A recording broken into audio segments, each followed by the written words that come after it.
Mĩhang'o-inĩ ya gũcerera ciana iria ikoragwo mĩciĩ-inĩ ya ciana ĩta njĩra ya kuonania wendo oro hamwe na gũtetera ihoto ciao, rĩrĩ mweri wa ihoto wa ciana ũratirihwo, ĩgacĩrithĩtio nĩ atwarithia ngari mũthemba wa Subaru.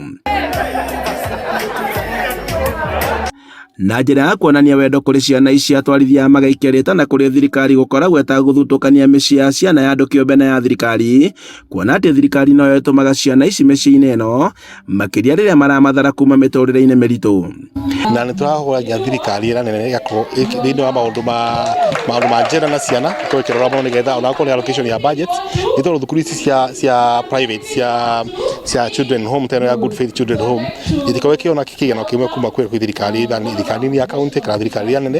Nĩ tũrahoya ona thirikari ĩkorwo ĩkĩnyitana ithuĩ no allocation through the county government nĩgetha tũgakorwo tũkĩnyitĩrĩra andũ arĩa mena private entities ta ici cia gũthiĩ ciana ici cikare mĩikarĩre mĩega, tũgakorwo tũkĩrũĩra ũndũ ũcio nĩgetha ciana ici cikare ta ciana iria ingĩ thĩinĩ wa community. Maugĩte atĩ kuona atĩ mĩciĩ ĩno nĩ ĩnyitaga itemi inene harĩ gũthara ciana ici, he bata mũbango wa kũiganania mĩciĩ ĩno gũkoragwo ĩgĩtwarithio na mbere nĩ thirikari, kuona atĩ nĩyo ĩkoragwo ĩtĩkĩrĩtie mĩciĩ ĩno. For instance, the children who are here in this particular facility maroketĩtwo nĩ thirikari nĩ children's department. Na you see, being a private children's home gũtina budget, no ciana manetwo nĩ thirikari. Nona rĩu the owner nĩ astragũraga ku make sure ciana icio nĩ arahota kũmitĩra mahitaji mao mothe. So I would recommend and advocate at least the county government or the national government, through the county government, they create some funds to cater for these kids. Maugĩte atĩ ũramati wa mĩciĩ ĩno nĩ ũkoragwo na moritũ, kuona atĩ mĩingĩ ĩtũragio nĩ andũ a wendi mwega, na rĩrĩa mangĩnyiha kana mage mĩciĩ ĩno ĩkoragwo hatĩka-inĩ.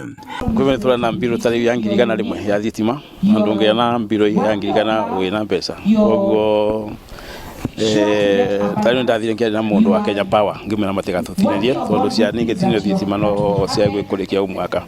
Kwa nĩ tũkorwo na challenges tondũ rĩu toguo mangĩtũthia tũgakorwo na adequate workers no gũkorwo nĩ mwega mũno. Ene ngari ici makĩmatuga makaina na gũkenanĩra na njĩra ya mwanya ũndũ ũrĩa ũtigĩte ciana ici na gĩkeno, makĩranĩra gũthiĩ na mbere na kũnyitĩrĩra ciana ici. Handũ-inĩ ha Inooro TV kuma Mũkindũri Kanyeki-inĩ kaũntĩ-inĩ ya Kĩrĩnyaga, njĩtagwo Boni Wathuku.